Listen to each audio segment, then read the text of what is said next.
औज़ु बिल्लाहि मिनश शैतानिर रजीम। बिस्मिल्लाहिर रहमानिर रहीम। क़ाल अल्लाहु तआला क़ुल इन कुंतुम तुहिब्बूनल्लाह फत्तबिऊनी युहब्बिबकुमुल्लाह। सदक़ल्लाहुल अज़ीम। दरूद पाक तमाम अहबाब बुलंद आवाज़ से तिलावत फरमाएं। सलातु वस्सलामु अलैका या सय्यदी या रसूल अल्लाह व अला आलिका व सहाबिका या हबीब अल्लाह। अस्सलातु वस्सलामु अलैका या सय्यदी या नबी अल्लाह व अला आलिका व असहाबिका या रहमतल लिल आलमीन। अस्सलातु वस्सलामु अलैका या शफीअल मुज़निबीन व अला आलिका व असहाबिका या जद्दल हसनी वल हुसैन।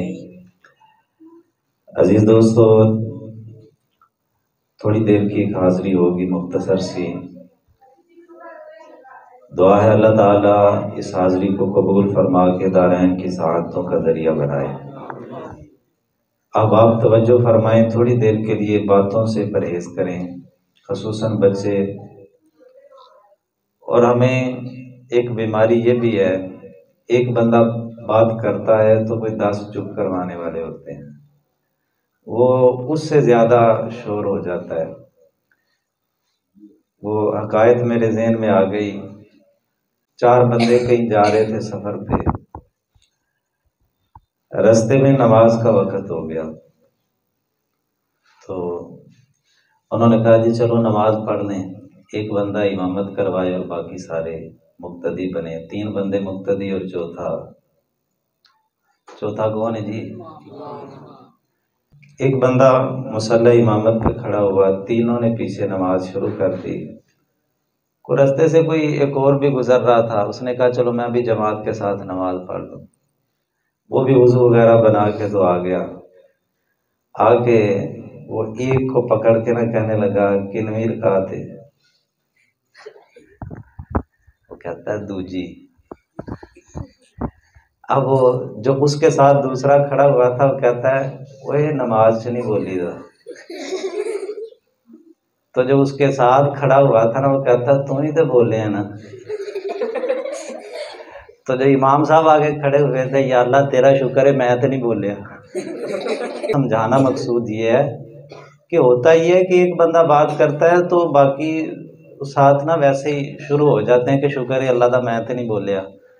वो अजीब सा शोर एक बन जाता है। तो इससे परहेज़ करें, थोड़ा सा तवज्जो के साथ समाअत करें। अल्लाह ताला हम सब की इस हाज़िरी को अपनी बारगाह में शर्फ़ कबूलियत अता फरमाए। अजीज़ दोस्तों, ये शादी खाना आबादी के मौका पर इस तरह की महाफिल का इनेकाद करना, ये अल्लाह ताला के फजल और उसकी अता से है। और ये बड़ा ही काबिल तकलीद अमल है, क्योंकि देखें ना, हम करीम आका सल्लल्लाहु अलैहि वसल्लम के उम्मती हैं। इस्लाम एक कामिल और अकमल दीन है। मुसलमान को किसी से कुछ लेने की ज़रूरत नहीं है और मुसलमान को किसी तरफ आंख उठा के देखने की भी ज़रूरत नहीं है। आला हज़रत ने कमाल नहीं कर दी। आप फरमाते हैं अम्बिया से न कहूँ मैं कि क्यों मालिको, क्या नबी है तुम्हारा हमारा नबी। फरमाते नबियों की बड़ी शान है, बड़ा मकाम है, बड़ा मर्तबा है, बड़ी इज्जतें हैं, बड़ी रिफतें हैं, लेकिन मैं अम्बिया की बारगाह में भी हाथ जोड़ के अर्ज करूँगा मेरे मालिको, अदब उधर भी रखा, मेरे मालिको आप मालिक हैं, हमारे सर के ताज हैं, आप हमारे सरदार हैं, आप हमारे मावा मलजा हैं, लेकिन इतना तो बताएं जो नबी रब ने हमें दिया है आपको भी मिला है। क्या नबी है तुम्हारा हमारा नबी। भाई हम किसी और तरफ क्यों देखें, किसी और की तकलीद क्यों करें। मुसलमान की गमी का मौका हो तब भी इस्लाम की झलक नजर आती है। और बंदा मोमिन की शादी हो, चाहे बेटी की हो चाहे बेटे की हो, वो उस शादी को देख के भी या मेहरे अली की शादी याद आती है, या दादा अली की शादी याद आती है, या मौला अली की शादी याद आती है। और अगर मुसलमान की शादी देख के तो किसी हिंदू या किसी सिख या किसी ईसाई की शादी याद आए तो फिर यार कोई मजेदारी की बात तो नहीं है ना। फिर कल क़यामत के दिन किस मुंह से कहना है कि या रसूल अल्लाह हम भी आपके हैं। भाई आपके तो तब हैं कि जब हमारे अंदर झलक भी मुस्तफ़ा जाने रहमत की आएगी। देखें, दो ही बातें हैं, दो ही बातें हैं, या तो किसी का रंग अपने ऊपर चढ़ा लिया जाता है या अपना रंग किसी को दे दिया जाता है। और मियां मोहम्मद बख्श साहब जेलमी रहमतुल्लाह अलैह फरमाते हैं, कच्चा रंग ललारी वाला जेड़ा चढ़दा लैंदा रहंदा, इश्क तेरे दा रंग मोहम्मद चढ़ जाए फेर नहीं लैंदा। अगर हमारी खुशी गमी में मोहम्मद पाक का रंग नजर नहीं आता तो समझ लो हमें रंग चढ़ा ही नहीं, और अगर चढ़ गया ना फिर खुदा की कसम दुनिया इधर से उधर हो सकती है, बंदा मोमिन से मोहम्मद मुस्तफा का रंग उतर सकता। वो खुशी गमी हो, वो चाहे दुनिया तिजारत हो, वो माश हो, कायनात के दुनिया के हर हर शोबे के अंदर मुसलमान की जिंदगी से मुस्तफा करीम की झलक नजर आती है। क्योंकि अल्लाह ताला, मैंने अर्ज की ना, अल्लाह ताला ने महबूब ही हमें वो दिया, अल्लाह ताला ने नबी ही हमें वो दिया, अल्लाह ताला ने कमी छोड़ी कोई नहीं। अगर जात को देखें तो जात ही इतनी आला है।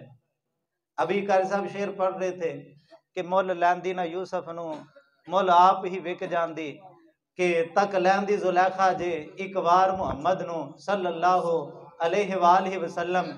नबी अकरम शफी मुअज्जम सल्लल्लाहु अलैहि वसल्लम की जात अल्लाह ताला ने ऐसी बनाई है, ऐसी बाकमाल कामिल और अकमल बनाई है अल्लाह ताला ने मेरे और आपके आका मौला सल्लल्लाहु अलैहि वसल्लम की जात, कि अगरचे हसीनों में हजरत यूसुफ अलैहिस्सलाम का हुस्न सबसे आला है, बल्कि सिर्फ हुस्न की बात क्या करें, हर नबी को जो जो रुतबा मिला वो मेरे मुस्तफा के दर से मिला है। करीम आका सल्लल्लाहु अलैहि वसल्लम के तसद्दुक से हर नबी को हर मकाम, हर रिफत, हर इज्जत, हर रुतबा मिला है। और अगर हजरत यूसुफ अलैहिस्सलाम को हुस्न भी मिला है तो मेरे मुस्तफा के हुस्न का सदका मिला है। हजरत यूसुफ अलैहिस्सलाम को देख के ना मिस्र की औरतों ने अपनी उंगलियां काट ली, मिस्र की औरतों ने उंगलियां काट ली, औरतों ने उंगलियां काट ली। आला हजरत फरमाते हैं कि हुस्न यूसुफ देख कर मिस्र में कटी अंगुश्ते जना और सर कटाते हैं तेरे नाम पे मर्दाने अरब। वहां तो औरतों की उंगलियां कटती हैं, यहाँ मर्दों की गर्दनें कट जाया करती हैं।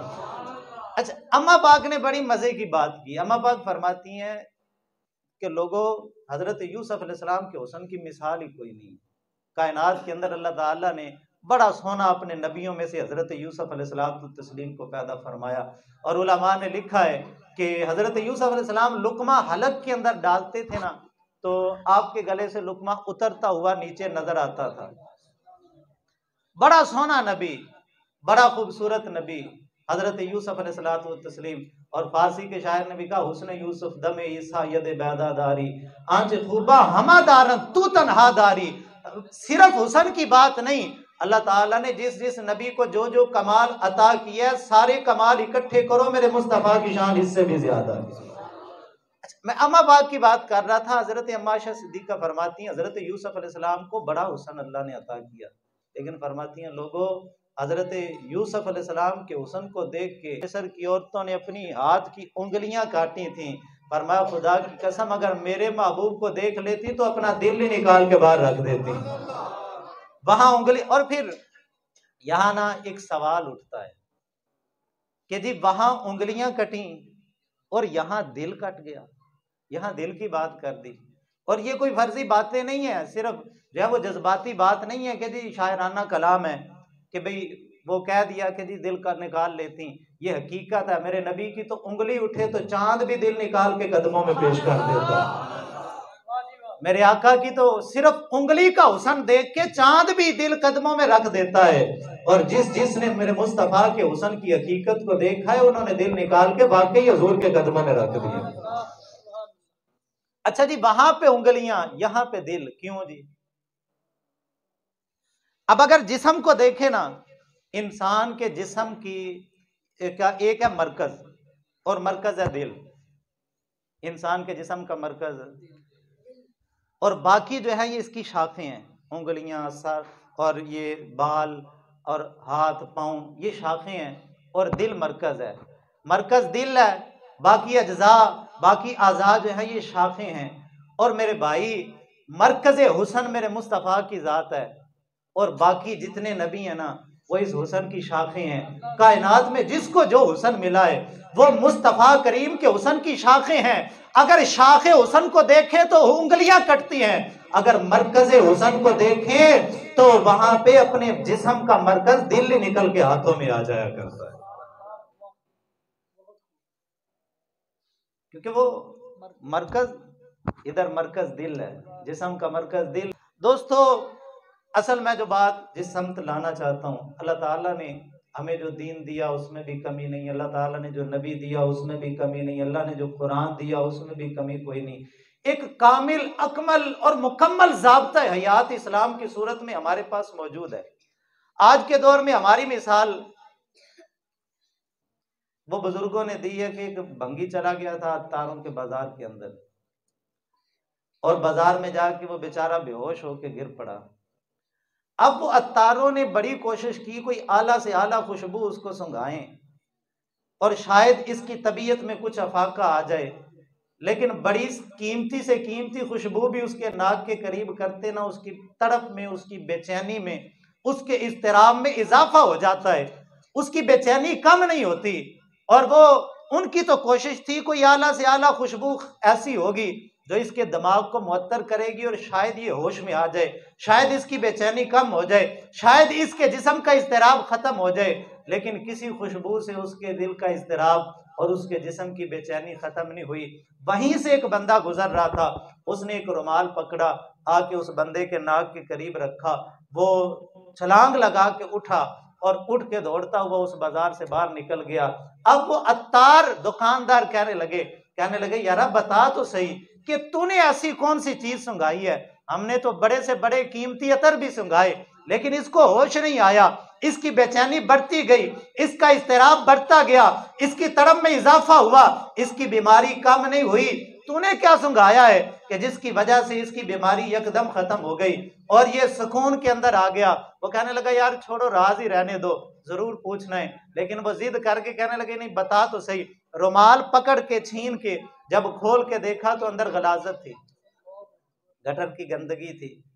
और अब जब उस गंदगी को देखा, कहने सर पकड़ के बैठ के कहने लगे जिसको खुशबुओं से होश नहीं आया, गंदगी को सूंघ के होश आ गया, सबब क्या है?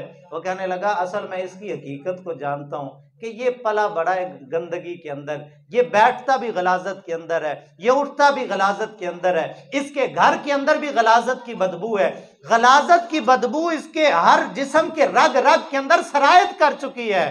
अब इसका दिमाग खुशबुओं को कबूल नहीं करता, अत्तारों के बाजार में आके इस वजह से ये बेहोश होके गिर पड़ा है। और मेरे भाई हम मुसलमान हैं, हम मुसलमान हैं, इस्लाम तेरा देश है तो मुस्तफवी है। और कौन समझाए इस मुसलमान को?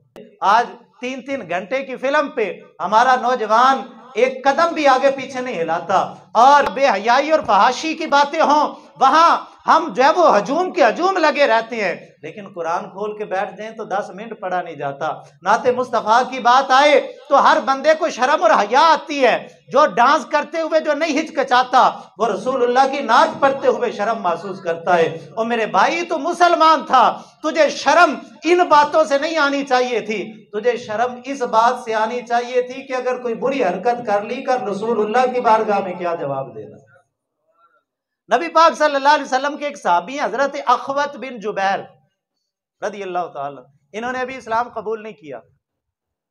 ये मक्का शरीफ के अंदर आए और जब वो इन्होंने ना चंद औरतों को देखा, और औरतों को देख के ना, अब नौजवान औरत को देखे तो अभी इस्लाम कबूल नहीं किया, काफिर है, ये बात ज़हन नशीन रहे, अभी मोमिन नहीं है, कलमा नहीं रसूलुल्लाह का पढ़ा, और बल्कि मैं असल में कहूँ अभी उन्होंने रसूलुल्लाह का चेहरा देखा ही नहीं, उसने मुस्तफ़ा को जो नहीं देखा, मक्के की चंद औरतों को देखा गली में फिरते हुए, वो जो है ना वो दिल हचकोले खाने लगा। और जिसका दिल हर जगह जो अपना दिल फेंक देना वो बेवकूफ़ इंसान होता है। और मेरे भाई तू बड़ा कीमती इंसान है, तू रसूलुल्लाह का उम्मती है, तेरे दिल की दौलत बड़ी कीमती है, इसको यूं दुनिया के पीछे जाया ना कर, इसको रसूलुल्लाह के दरबार के अंदर पेश कर दे। हजरत अखवत बिन जुबैर मक्के के अंदर आए और चंद औरतों को देखा। अब दिल में जो ये इज़्तिराब था कि मैं इनसे बात भी करूं, कोई मेरी गपशप हो इनके साथ, कोई मैं इनके साथ थोड़ा वक्त गुजारूं। अब ना वो औरतें जब उनके करीब से गुजरी कहने लगे हाय कैसा जमाना आ गया है, मुसाफिरों को कोई पूछता ही नहीं है। वो औरतें ठटक के रुक गई, कहने लगी जवान क्या बात है, क्या हुआ है? वो कहने लगा क्या बताऊं, इतनी दूर से सफर करके आया हूं और यहां मक्के से गुजर रहा था, मेरे ऊंट भाग गए हैं और अपने ऊंटों को पकड़ने के लिए अगर मैं तलाश करने के लिए निकलता भी हूं तो मेरे पास रस्सी भी नहीं है कि उनको पकड़ के लाऊं। कैसा जमाना आ गया कि मुसाफिरों का कोई हाल ही नहीं पूछता। असल में सब झूठ, बस बहाना तलाश कर रहे थे। कैसा जमाना आ गया है, कोई मुसाफिरों का हाल ही नहीं पूछता। और जब उन्होंने साथ साथ कहते हैं, उन्होंने बीबियों ने कहा भी हुआ क्या है, चाहता कि उनका ऊंट भाग गए हैं और उनके लिए रस्सी की भी जरूरत है, तो यहाँ पे कोई मुझे रस्सी बनवाने के लिए मेरे साथ तैयार ही नहीं है। वो औरतें कहने लगी चल हम तेरे साथ रस्सी बनाती हैं। और ना उन औरतों ने एक तरफ से वो जैसे भी रस्सी बनाई जाती है, उन्होंने कहा जा भी तू अपना सामान लेके आ, हम तेरे साथ रस्सी बनाती हैं। वो सामान लेके आए, औरतों के साथ वो रस्सी बनाना शुरू हो गए, साथ गपशप शुरू हो गई और बातचीत शुरू हो गई। अब वो ना औरतों के साथ वो अपनी बातों और अपनी गुफ्तगू में मगन है। 1 2 3 4 दिन गुजरे, चौथे 5वें दिन उनकी नजर चेहरा मुस्तफा पे पड़ गई। हजरत अखबत बिन जुबैर ने मेरे मुस्तफा के चेहरा पाक को देख लिया, बस भूल गए फिर सब कुछ और कायनात। उन तमाम चीजों को भुला के रसूलुल्लाह सल्लल्लाहु अलैहि वसल्लम की बारगाह में हाजिर हुए और आका करीम अलैहिस्सलाम की बारगाह में अर्ज की लजपाला कलमा पढ़ के गुलाम बनना चाहता हूं। तवज्जो फरमाएं, अगली बात बड़ी मजे की है। हजरत अखबत बिन जुबैर कहने लगे या रसूल अल्लाह गुलामी कबूल करना चाहता हूं, मेहरबानी फरमाए अपना गुलाम करें। आका कायनात सल्लल्लाहु अलैहि वसल्लम ने कलमा पढ़ाया और कलमा पढ़ाने के बाद सीरत निगारों ने लिखा है नबी पाक सल्लल्लाहु अलैहि वसल्लम ने जब इस्लाम कबूल करवा लिया तो हजरत अखबत बिन जुबैर को अपनी बगल में पकड़ लिया।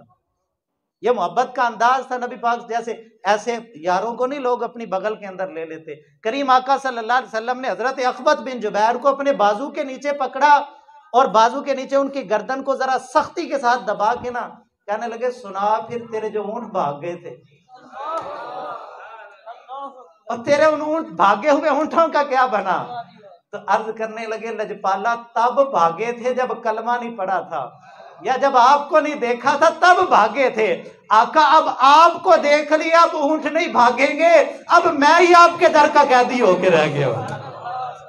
हजूर अब मैंने कहीं नहीं जाना। तो और ये तब था जब कलमा नहीं पड़ा था, ये तब था जब तक हुस्ने मुस्तफा का फिदाई नहीं था, ये तब था जब तक आका आपके दर का परवाना नहीं बना था।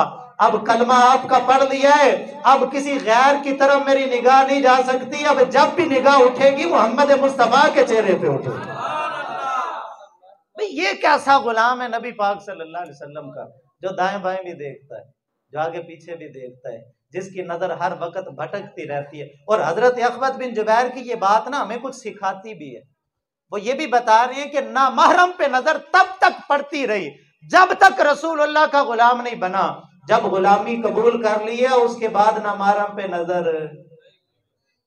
भी हम कैसे गुलाम है रसूलुल्लाह सल्लल्लाहु अलैहि वसल्लम के ना महरमों पे भी नजर हो और हर बेहयाई और हर फहाशी और हर दूसरे गलत किस्म के मामला हमारी जिंदगी के अंदर हों। मेरे भाई फिर हमारी गुलामी के अंदर कोई कमी है, फिर हमारे अंदर कुछ कसूर है, वगरना असल में हम भूल चुके हैं कि हम किस शाख के टूटे हुए एक टहनी थे, हमारा ताल्लुक किस मजबूत एक खानदान के साथ है, हम किन जो है वो अफराद के साथ ताल्लुक रखते थे, हमारे आबा अजदाद क्या थे, हमारे असलाफ में जो नौजवान हुआ करते थे वो औरतों के और नाचने गाने के और बेहयाइयों के दिल दादा नहीं हुआ करते थे। वो दिल दादा होते थे तो अल्लाह के कुरान की तिलावत के दिल दादा हुआ करते थे। हजरत औरंगजेब आलमगीर रहमतुल्लाह ताला अलैह। और फिर वो भंगी वाली बात मैं जरूर यहाँ पे लगाना चाहूंगा कि अगर हमारा दिल ये दुनिया के दीगर गलाजतों के अंदर लगता है ना, तो फिर समझ लें कि हम वही गंदगी और गलाजत के ढेर के दिल दादा हैं। अगर हमने रसूलुल्लाह के दीन की खुशबू को अपने अंदर बसाया होता और मेरे मुस्तफ़ा करीम अलैहिस्सलातु तस्लीम का रंग अपने ऊपर चढ़ाया होता, तो फिर हमें लज्जत गानों के अंदर ना मिलती, हमें लज्जत रसूलुल्लाह की नात के अंदर मिलती। फिर हमें लज्जत जनाबे वाला ये अंग्रेजों और यहूदियों और हिंदुओं की रस्मों के अंदर ना मिलती, फिर हम सीना तान के कहते, लाख लोग ताने देते ओए मौलवी हो गए हो, लाख लोग कहते कि भाई शादी ब्याह पे तुमने ये बेहयाइयां ना की तो लोग क्या कहेंगे, बरादरी वाले ताने देते, लोग कहते भी ऐसे हो जाएगा, ये हो जाएगा, वो हो जाएगा। वो कहता यार दुनिया इधर से उधर हो जाए, मैं मोहम्मद मुस्तफा का कलमा पढ़ चुका हूं, मैं हुजूर का गुलाम। और जो कहता है ना जी शादी इंज नहीं होती, इंज मेहंदी नहीं होती, फिर समझ लो कि वो ये नाक उसका ना ये बीमार है किसी और बीमारी का, वगरना मुसलमानों की शादी ऐसे ही हुआ करती है, अल इस्लाम की शादियां ऐसी हुआ करती हैं कि वहां पे या अल्लाह की हम्दो सना होती है या मुस्तफा की जात पे दुरूद पाक पढ़े जाते हैं। मैं बात कर रहा था हजरत औरंगजेब आलमगीर रहमतुल्लाह ताला अलैह के जमाने में, चूंकि बादशाह मुसलमानों वाले थे, इस्लाम के थे, और हजरत औरंगजेब आलमगीर रहमतुल्लाह अलैह वो है जिनको अल्लामा इकबाल ने हिंदुस्तान का इब्राहिम करार दिया है, बुत शिकन बादशाह हजरत सैयदना औरंगजेब आलमगीर रहमतुल्लाह ताला अलैह, आपने ना अपने महल के साथ मदरसा बनाया हुआ था और मदरसे के साथ मस्जिद भी थी, यानी जहां पे दीन के तालिब इल्म तैयार हुआ करते थे। जब हुक्मरान इस्लाम के जो है वो मानने वाले हों, जब हुक्मरान मुसलमानों वाले हों, तो फिर वो अपने महल्लों के साथ भी मदरसे बनाया करते हैं, और जब हुक्मरान कुफार के दिल दादा हों फिर वो दीन के मामलात के अंदर रुकावटें डाला करते हैं। हजरत औरंगजेब आलमगीर रहमतुल्लाह अलैह ने अपने महल के साथ मदरसा बनाया हुआ है और साथ ही मस्जिद भी तामीर करवाई है, और मामूल ये था कि रोजाना शाम की नमाज के बाद मदरसे के तालिब इल्म जब मस्जिद में नमाज पढ़ने जाया करते थे तो महल की जो औरतें थी, शाही औरतें थी, वो चहल कदमी के लिए मदरसे में जाती थी और कुछ देर वहां पे वक्त गुजार के तालिब इल्म इशा की नमाज पढ़ के वापस पलटते थे, उतनी देर ये चहल कदमी करके वापस महल के अंदर आ जाया करती थी। एक दिन महल की औरतें निकली, हजरत औरंगजेब आलमगीर रहमतुल्लाह अलैह की बेटी भी उनके हमरा थी, वहां पे जब मदरसे के अंदर गई, नौजवान मस्जिद में जा चुके थे, और हजरत औरंगजेब आलमगीर रहमतुल्लाह अलैह की बेटी ने वहां एक दरख्त के नीचे जाके मुसल्ला बिछा लिया। बादशाह की बेटी और मुसल्ला बिछा रही है, ये अकल में बात नहीं आती। आज के बादशाहों को देखें तो ये बात समझ में नहीं आती, लेकिन वजह भला क्या है कि हमने देखे ये मुर्गे हैं, हमने इस्लाम के शेर देखे ही नहीं है। वो हमारे उस्ताद मिसाल दिया करते हैं, वो फरमाते हैं कि एक अंधे ने दुआ की कि या अल्लाह मुझे आंखें दे दे, और फिर एक दिन तंग आके ना कहने लगा मौला एक लम्हे वास्ते अखा दे दे, मैं एक बारी वेखा तो सही दुनिया है कि जी। अल्लाह ताला ने उसकी दुआ को कबूल कर लिया, उसको आंखें मिली, उसने आंख खोली तो सामने उसके मुर्गा खड़ा हुआ था, फौरन ही आंखें वापस चली गई। अब उससे पहले तो जो भी बात करता उसने ना कुछ देखा था ना कुछ वो देखने की सलाहियत थी, समझने की। अब उसके बाद जब भी कोई बात करता ना कि भाई हाथी आया है, ना अच्छा अच्छा वो कुक्कड़ वर्गा होता है। अगर वो शेर की बात करता वो कहता हाँ हाँ उसके पर भी होते हैं, वो ऐसे फड़फड़ाता भी है। और अगर कोई बंदर की बात करता तब भी वो मुर्गे को बीच लेके आता, वो किसी की भी बात होती वो दरमियान में मुर्गा लेके आता, क्योंकि उसने देखा ही मुर्गा था। और मेरे भाई हमने देखे ये मुर्गे हैं, हमने इस्लाम के शेर सुल्तान सलाहुद्दीन अय्यूबी जैसे नहीं देखे, हमने टीपू सुल्तान जैसे नहीं देखे, हमने मोहम्मद बिन कासिम जैसे जवानों के कारनामे नहीं पढ़े, हमने इस्लाम के शेरों की दास्तानों से मुंह मोड़ा है, तब हम समझते हैं शायद बादशाह अय्याश होते हैं। और नहीं मेरे भाई, बादशाह अय्याश नहीं होते, बादशाह फटी हुई गुदड़ियों वाले भी हुआ करते हैं। बादशाह टोपियां सी के भी अपने गुजारे करते हैं, बादशाह अपने हाथों से कुरान पाक लिख लिख के भी अपने घर का चूल्हा जलाया करते हैं। हजरत औरंगजेब आलमगीर खत्ताती किया करते थे, कुरान पाक का नुस्खा हाथों से लिख के बाजार में बेच के उससे अपने घर का खर्चा चलाया करते थे। आपकी बेटी मदरसे के अंदर गई, मुसल्ला बिछा लिए एक दरख्त के नीचे के चलो नवाफिल पढ़ती हूँ। अब नफल पढ़ने शुरू किए, कुरान की तिलावत शुरू की। अब है भी हाफिजा, बादशाह वक्त की बेटी और हाफिजा। आजकल के तो खातमुन नबीयीन भी बादशाह को पढ़ना ना आए, और हम पे ऐसे बद कमाश मुसल्लत हो चुके हैं। लेकिन वो हजरत औरंगजेब आलमगीर की बेटी है और है भी पूरे कुरान की हाफिजा है। नवाफिल शुरू किए, कुरान की तिलावत शुरू की तो कुरान में दिल लग गया, ये भी तो फिर किसी किसी का लगता है ना, हमारा नहीं लगता। हम तो नफल शुरू करें तो दिल करता है बस 4 टकरा मारिए तो छेती छेती बाहर, हमारा दिल नहीं लगता, क्योंकि हमारा दिल जो है ना ये गलाजत, वो थोड़ी सी बदबू आ गई हुई है। और जिनका दिल लग जाता है, दुआ करें अल्लाह हम सब का दिल कुरान में लग जाए। कुरान पढ़े तो फिर दिल करे पढ़ते ही जाएं, एक सफा पढ़े तो दिल करे दूसरा भी पढ़ लें, दूसरा पढ़े तो दिल करे पूरा सिपारा ही पढ़ लें, कभी ऐसा दिल लग जाए। हजरत औरंगजेब आलमगीर की बेटी ने तिलावत शुरू की तो फिर दिल लग गया, अब उन्होंने पढ़नी शुरू की करते करते। अब महल की जो बाकी औरतें चहलकदमी करती करती उन्होंने देखा नमाज इशा का वक्त हो चुका है, वो वापस महल को चली गई, बेटी वो लड़की वहीं पे रह गई नमाज पढ़ती हुई। अब वो नमाज इशा पढ़ के नौजवान तालिब इल्म जब मदरसे में वापस आए, वो दरख्त के नीचे नमाज पढ़ रही थी, और ये हर कोई अपने अपने कमरे में चला गया आराम करने के लिए, लेटने के लिए। एक नौजवान ऐसा था जिसने अपने कमरे के अंदर चिराग जलाया, और चिराग जला के उसने अल्लाह का कुरान सामने खोल लिया। वो जवान भी कुरान पढ़ रहा है और उधर वो लड़की भी कुरान पढ़ रही है। उसने जब नमाज मुकम्मल की, नमाज मुकम्मल करने के बाद जब उसने देखा मदरसे का दरवाजा तो बंद हो चुका है, और अब जब वो दरवाजा भी नहीं खुलेगा, और मैं लड़कों के मदरसे के अंदर, ये बड़ी अजीब सी बात है, लोग तो मत लगाएंगे। उसने एक कमरे से देखा कि रोशनी छन छन के बाहर आ रही है, वो उस दरवाजे पे गई, दरवाजे पे दस्तक दी, अंदर से जवान ने देखा एक नौजवान लड़की है, दोशीज़ है, अकेली है, तन्हा है, रात का पहर है। अब आजकल का माहौल हो तो क्या हो, हमारे पाकिस्तान के अंदर दूर की बात क्या करें, यहाँ पे मुसलमान बसते हैं, यहाँ पे जिसकी दुम पे हाथ रखो वो रसूलुल्लाह का पक्का आशिक है, और 3 साल की बच्चियों को भी कोई माफ नहीं करता, 90 साल की बूढ़ी को भी लोग माफ नहीं करते। हम इतने बड़े आशिक हैं, लेकिन असल में आशिक मुस्तफ़ा वो लोग थे। वो जवान ने उधर अल्लाह का, बल्कि यहाँ मैं ये बात करना चाहूंगा, उस कुरान ने उसको झंझोड़ के कहा होगा, जवान ना गलत निगाह ना करना, तू भी मोहम्मद मुस्तफ़ा का गुलाम है, ये भी रसूलुल्लाह की ताबेदार उम्मती है, इस पे गलत निगाह ना डालना। जवान कुरान पढ़ रहा है, दरवाजे पे दस्तक हुई, जवान ने देखा औरत है, फौरन नजर झुका ली, क्योंकि पहली नजर थी, फौरन नजर झुकाई, और फिर कुरान पाक को पकड़ा और चिराग को पकड़ा, खुद अपना मुसल्ला उठा के बाहर दरवाजे पे आके बैठ गया।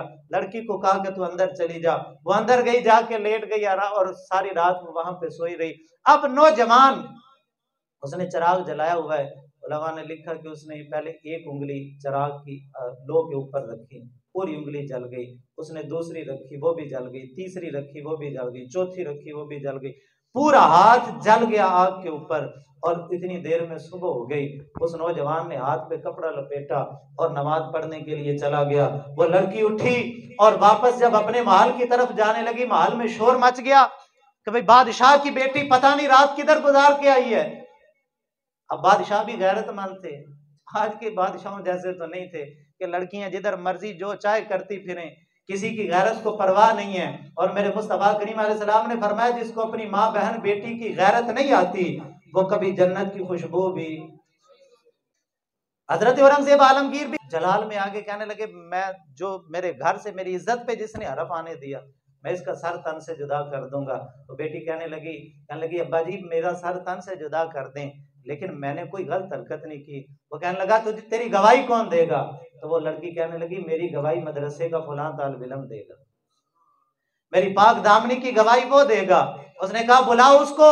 अब वो नौजवान आया और आके जब बादशाह के सामने पेश हुआ, बादशाह ने कहा कि क्या तू गवाही देता मेरी बेटी की पाक दामनी की? उसने कहा मैं नहीं देता, मेरा ये हाथ देता है, मेरा ये जला हुआ हाथ उसकी पाक दामनी की गवाही देता है। वो कहने लगा क्या मतलब? उसने कहा जब ये मेरे कमरे में आके लेटी, शैतान ने आके मुझे बरगलाया। उसने कहा अकेली लड़की है, तन्हा है, रात का पहर है, देखने वाला भी कोई नहीं है, तू गुनाह कर ले। कहने लगा जो ही ख्याल आया मैंने आग के ऊपर अपनी उंगली रख ली। मैंने कहा यारा अगर दुनिया की आग बर्दाश्त करने की ताकत है तो फिर कल क़यामत को जहन्नम की आग भी बर्दाश्त कर लेना। और फिर अगर तुझसे दुनिया की आग ही बर्दाश्त ना हो सकी, क़यामत के दिन जहन्नम की आग कैसे बर्दाश्त करेगा? फिर वसवसा आया, दूसरी उंगली जलाई, फिर वसवसा आया, तीसरी उंगली जलाई, हत्ता के पूरा हाथ जला लिया। इतने में मुअज्जिन ने फजर की अजान कह दी। ये है मुसलमान नौजवान। वो नौजवान किधर जा रहा है, किधर जा रहा है? और खुदा की कसम, और जितने भी सहारे हैं सबूक करते हैं, इज्जत नफ्स बढ़ाता है सहारा तेरा। सारी कायनात की मोहब्बतें धोखा देती हैं, बेवफाइयां करती हैं, एक मेरे मुस्तफ़ा की मोहब्बत है। जब मेरे मुस्तफ़ा लजपाल प्रीत नु तोड़ दे नहीं, जिदी बां फड़ लैन फिर छोड़ दे नहीं।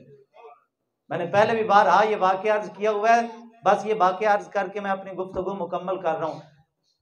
मदीना शरीफ के अंदर, नवा के अंदर एक जवान रहता था, उसका नाम था अब्दे उज़्ज़ा।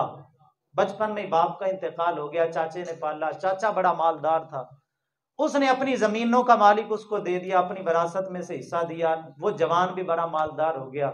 इतने में मदीने में खबर उड़ गई कि मदीने में एक जवान, एक हस्ती आई है कि उनका चेहरा देख के लोग कलमा पढ़ लेते हैं, वो इशारा करें तो डूबा हुआ सूरज भी पलट आता है।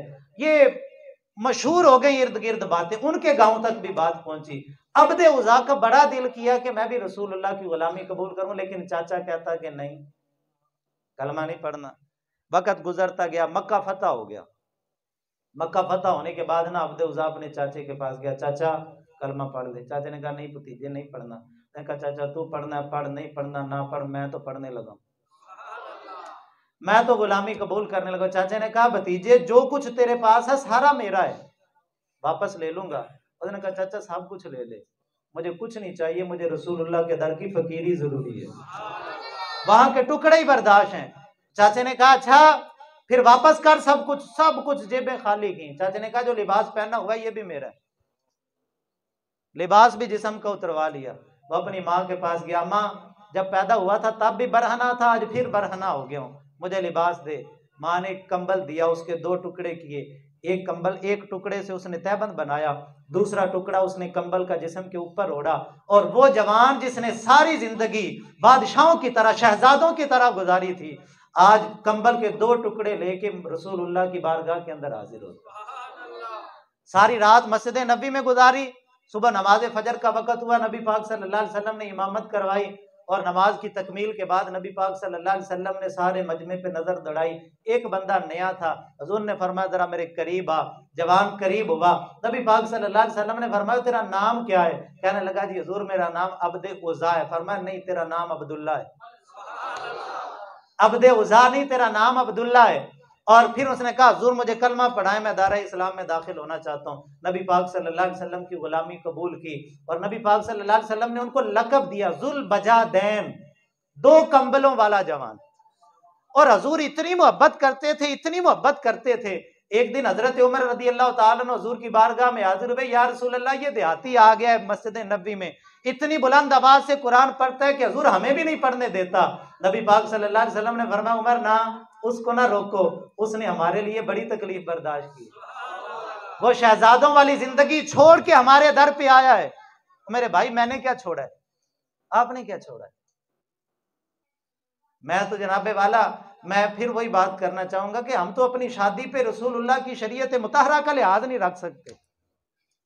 हमने क्या दिया है दीन को?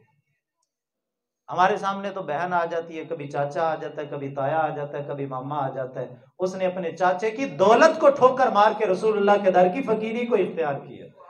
हुजूर ने फरमाया उमर ना, अब्दुल्ला को कुछ नहीं कहना, इसने हमारे लिए बड़ी तकलीफ बर्दाश्त की है। और फिर इतने चंद दिन गुजरे के गज़वा तबूक पेश आ गया। नबी पाक सल्लल्लाहु अलैहि वसल्लम ने फरमाया चलो जिहाद के लिए जाना। बड़ा कठिन गज़वा था, इसके लिए हुजूर ने चंदे का भी ऐलान किया। और इसी मौके पे हजरत उस्मान गनी को जन्नत की बिशारत भी मिली। हजरत सिद्दीक अकबर ने अपने घर का सारा कुछ ला के हजूर के कदमों पे निसार कर दिया। गज़वा तबूक का ऐलान हुआ, हजरत अब्दुल्ला हजूर की बारगाह में हाजिर हुए, या रसूल अल्लाह सल्लल्लाहु अलैहि वसल्लम दुआ करें कि अल्लाह मुझे शहादत की मौत अता करे। सर कटाते हैं तेरे नाम पे मर्दाने अरब, या रसूल अल्लाह दुआ करें अल्लाह मुझे शहादत की मौत अता करे। नबी अकरम शफी मुअज़्ज़म सल्लल्लाहु अलैहि वसल्लम ने फरमाया फलां दरख्त की छाल लेके आ, उसका छिलका उतार के ला। हजरत अब्दुल्ला के छिलका उतार के लाए, हजूर ये हाजिर है। हजूर सल्लल्लाहु अलैहि वसल्लम ने उसको एक कपड़े के अंदर लपेटा, उनके बाजू पे बांध के कहने लगे अल्लाह मैंने अब्दुल्ला का खून काफिरों पे हराम कर दिया। आज कहते हैं नबी को इख्तियार ही नहीं है। मेरे भाई कहाँ तुम्हारी अकल घास चरने गई है। मेरे मुस्तफा ने उनके बाजू पे वो बांध के फरमाया, ऐ मेरे अल्लाह, मैंने अपने गुलाम अब्दुल्ला का खून काफिरों पे हराम कर दिया है। हजरत अब्दुल्ला ने हाथ जोड़ लिए, लजपाला मैंने तो शहादत के लिए अर्ज की थी और आपने मेरा खून ही काफिरों पे हराम कर दिया। फरमाया, अब्दुल्ला परेशान ना हो, जब तू जिहाद के लिए निकल पड़े घर से, रास्ते में तुझे बुखार आ जाए, बुखार की वजह से तुझे मौत आ जाए, अल्लाह तुझे शहादत का रुतबा अता कर दे। कहते हैं कल की खबर नहीं है यार, तू अपनी अकल का इलाज करवा। हजरत अब्दुल्ला रज़ी अल्लाह ताला अन्हु ग़ज़वा तबूक में मेरे मुस्तफ़ा करीम अलैहिस्सलाम के साथ इमाम अबू नुआयम अस्फ़हानी ने इसको तफसील से जिक्र किया। रास्ते में जाते जाते हजरत अब्दुल्ला को बुखार आ गया। वो जो बात मेरे मुस्तफ़ा करीम ने की थी कि अगर तुझे बुखार आ जाए, अगर तुझे बुखार आ जाए, ये जुमातुल मुबारक में ना मैंने अर्ज की थी, नबी पाक सल्लल्लाहु अलैहि वसल्लम ने इरशाद फरमाया जब हजरत अबू बकर सिद्दीक ने अर्ज की कि या रसूलल्लाह सल्लल्लाहु अलैहि वसल्लम, कोई आपका ऐसा उम्मती है कि जिसको जन्नत के 8 दरवाजों से पुकारा जाए? तो करीम आका सल्लल्लाहु अलैहि वसल्लम ने फरमाया, मेरे बड़े उम्मती हैं कि जन्नत का हर दरवाजा पुकार के कहेगा कि इधर से आओ, और मुझे उम्मीद है कि तू भी उनमें से है। एक बंदा मुझे कहने लगा, जी उम्मीद ही है ना, यकीन तो नहीं है। मैंने कहा, तू अकल का इलाज करवा, ये मेरी तेरी उम्मीद नहीं है, ये मुस्तफा जाने रहमत की उम्मीद है। और जहां हजूर कहते उम्मीद है, वहां उम्मीद नहीं, वहां यकीन होता है। अच्छा, नबी पाक सल्लल्लाहु अलैहि वसल्लम ने फरमाया, अगर तुझे बुखार आए और उस बुखार से तेरी मौत आ जाए। अब हजरत अब्दुल्ला को बुखार आ गया और बुखार इतना शदीद था, हजरत बिलाल रज़ी अल्लाह ताला अन्हु फरमाते हैं कि उसी बुखार की वजह से हजरत अब्दुल्ला को मौत आ गई। आप इस दारे फानी से कूच कर गए। अब जब आपको गुस्ल दे दिया गया, कफन दे दिया गया, कब्र तैयार हो गई। अब कब्र में तो आप जानते रिश्तेदार उतारते हैं, और हजरत अब्दुल्ला तो सब रिश्तेदारों को छोड़ के हजूर के दर पे आए थे। अब जब कब्र तैयार हो गई, नबी अकरम शफी मुअज्जम सल्लल्लाहु अलैहि वसल्लम हजरत बिलाल रज़ी अल्लाह ताला अन्हु फरमाते हैं, मैं कब्र के सराहने चाहे वो मशल जला के खड़ा हुआ था, रात का पहर था, और नबी अकरम शफी मुअज्जम सल्लल्लाहु अलैहि वसल्लम हजरत अब्दुल्ला ज़ुल्मुजादैन की कब्र के अंदर जलवागर हो चुके थे। वो आप सब शेर पढ़ा करते हैं ना कि वो मंगो दुआ माशाअल्लाह की इंजदा नसीब होवे। अगला की शेर है कि सोना कदम टिकावे, कदमान चुम लवा में मंजर अजीब होवे। यार हम तुम तो बस ये तसव्वुर में बातें करते हैं ना, लेकिन कुर्बान जाएं हजरत अब्दुल्ला के मुकद्दरों पे कि जिनकी कब्र में जाहिरी तौर पे भी मेरे मुस्तफा जलवागर हो चुके थे। हजरत बिलाल फरमाते हैं, मैंने मशल हाथ में पकड़ी हुई थी, कब्र के अंदर आमिना के लाल जलवागर थे, और एक तरफ सिद्दीक अकबर खड़े हुए थे, दूसरी तरफ फारूक आजम खड़े हुए थे, और हजरत अबू बकर और उमर हजरत अब्दुल्ला को उठा के मुस्तफा करीम के करीब कर रहे थे, और नबी मुकर्रम सल्लल्लाहु अलैहि वसल्लम अपने हाथों से उठा के हजरत अब्दुल्ला को कब्र के अंदर लेटा रहे।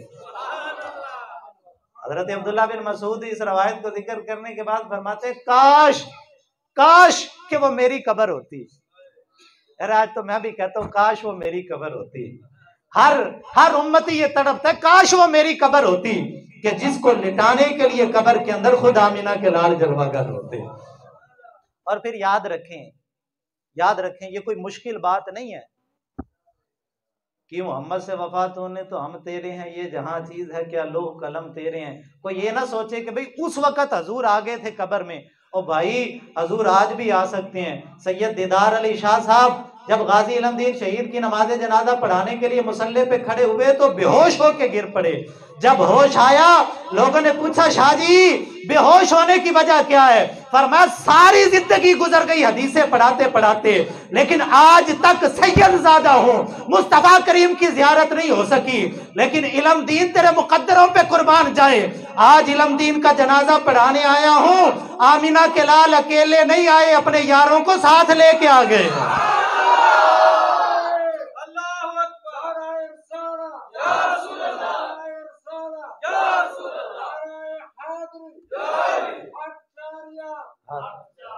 बस वफा करने की जरूरत है मेरे भाई, जैसी उन्होंने वफा की। अगर हम करें, हजूर हमारी कब्रों को भी रोशन करेंगे। और फिर हजरत बिलाल हजरत अब्दुल्लाह इब्न मसूद रज़ी अल्लाह अन्हु फरमाते हैं कि नबी अकरम सल्लल्लाहु अलैहि वसल्लम ने कब्र में लिटाया, और लिटाने के बाद मेरे मुस्तफा ने हाथ उठा दिए, ए अल्लाह मैं अब्दुल्ला से राजी हूं, तू भी राजी हो। यार चास नहीं आ गई होगी उस फकीरी की, वो 2 कंबल ओढ़ने का मजा नहीं आ गया होगा, शहजादों वाली जिंदगी को छोड़ के रसूलुल्लाह के दर की फकीरी जो इख्तियार की होगी, मजा नहीं आ गया होगा हजरत अब्दुल्ला को कब्र में जाते हुए कि जब रसूलुल्लाह सल्लल्लाहु अलैहि वसल्लम ने कहा होगा अल्लाह मैं राजी हूं, तू भी मेरे गुलाम से राजी हो जा। कुर्बान जाए हजरत अब्दुल्ला रज़ियल्लाहु ताला अन्हु के मुकद्दरों पे। और मेरे भाई ये ताने मैंने, ये तकलीफें, ये बरादरी का नाराज होना, ये फला रिश्तेदार का नाराज होना, ये कोई माना नहीं रखता। अगर कब्र में मुस्तफा करीम ने आके कह दिया और मेरे उम्मती तूने दुनिया में किसी ताने की परवाह नहीं की, सब कुछ मेरी खातिर कुर्बान किया है और तूने अपना तन मन धन मेरे लिए कुर्बान किया है, मैं भी कब्र में तेरी दस्तगीरी के लिए आ गया हूँ। और मजा तब है, मजा तब है, मजा तब है सरकार मैशर में कह दें वो देखो हमारा गुलाम आ गया है। मजा आ जाएगा। ओ नौजवानों अपनी जवानियों को जाया ना करो। ये शादी ब्याह का मौका आता है ना, नौजवान कहता है जी केड़ा रोज रोज ब्याह होना है। और मेरे भाई रोज रोज शादी तो नहीं होनी, रोज रोज रसूलुल्लाह की बारगाह में हाजिरी भी नहीं होनी। ये बार बार ये मौके भी पलट के नहीं आने। कभी तू एक दफा अपनी चाहत को कुर्बान करके तो देख। जो लजपाल नबी हजरत अब्दुल्ला को खाली नहीं लौटाते, वो लजपाल नबी जब तू रसूलुल्लाह की खातिर कुछ कुर्बान करेगा हुजूर खाली झोली छोड़ेंगे। कुर्बान करके तो देखे। बस कुर्बान करना तो पड़ता है ना मेरे भाई, हम करते ही नहीं और फिर कहते हैं हमारी झोली भरती नहीं। हम करें, उधर से कर्म होते हुए देर नहीं लगती। अल्लाह ताला मुस्तफ़ा जान रहमत सल्लल्लाहु अलैहि वसल्लम के सदके हम सब की दुनिया और आखिरत बेहतर